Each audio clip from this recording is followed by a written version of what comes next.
We've made significant progress from the debacle that was left by President Trump in his last term. This guy has increased your taxes because of the deficit, number one. He's increased inflation because of the debacle he left after the way he handled the pandemic. Like so many politicians, this man is just a complainer. He said, we want to do this, we want to do that, we want to get rid of this tax, that tax, but he doesn't do anything. We have the Palestinians and we have everybody else rioting all over the place. You talk about Charlottesville.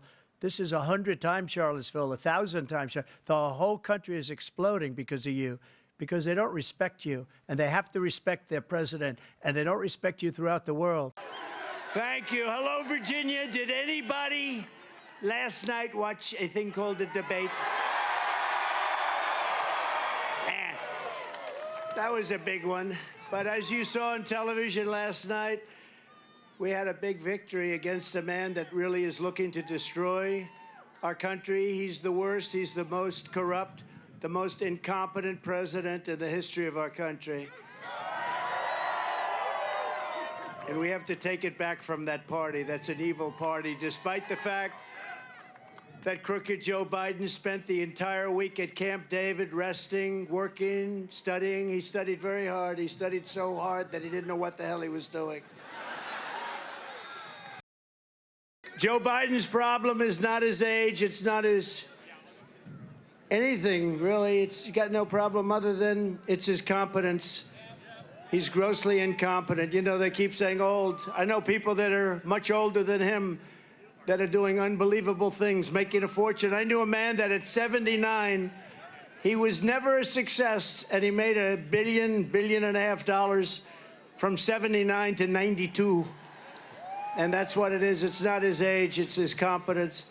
The question every voter should be asking themselves today is not whether Joe Biden can survive a 90-minute debate performance, but whether America can survive 4 more years of crooked Joe Biden in the White House.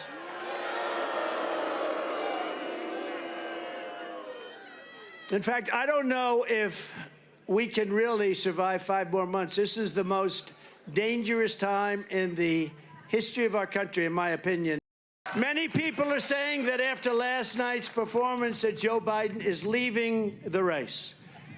But the fact is, I don't really believe that, because he does better in polls than any of the Democrats they're talking about. You've seen that, Glenn. These polls come out with some of the names they're being, like Gavin Newsom. He can't run California. He's one of the worst governors. No, he's a bad governor. He can't run California. People are leaving one of the most beautiful places on earth. In terms of weather, in terms of everything else, you can't do any better than California. He's doing a terrible job. But he gets up and he says, oh, California's doing great, pa, pa, pa, pa, pa, pa, like a machine gun, pa, pa, pa, pa. But it's doing bad. People are leaving so fast, and he'd be easy. But he's got lousy poll numbers. And you take a look at some of the others. Then, of course, Kamala is somebody that will be on the scope.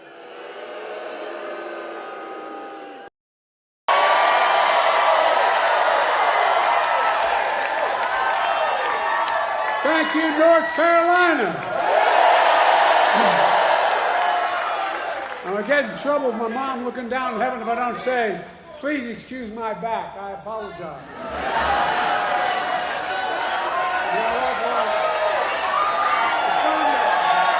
It's good knowing you have my back. I know I'm not a young man. State the obvious. I don't walk as easy as I used to. I don't speak as smoothly as I used to. I don't debate as well as I used to. But I know what I do know. I know how to tell the truth.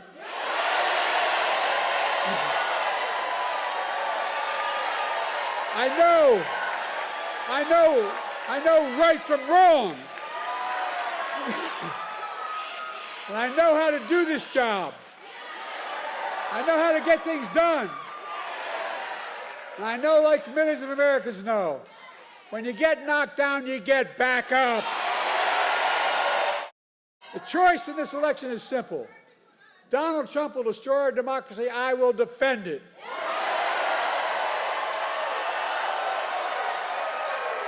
So, folks, Are you with me? Last night, President Joe Biden and Donald Trump had their first debate. And earlier today, the president said himself it was not his best performance.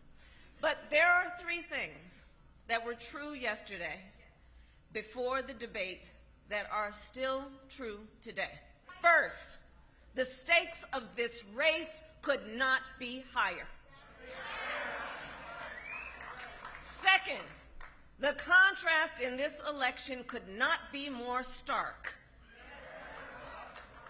And third, we believe in our President Joe Biden, and we believe in what he stands for.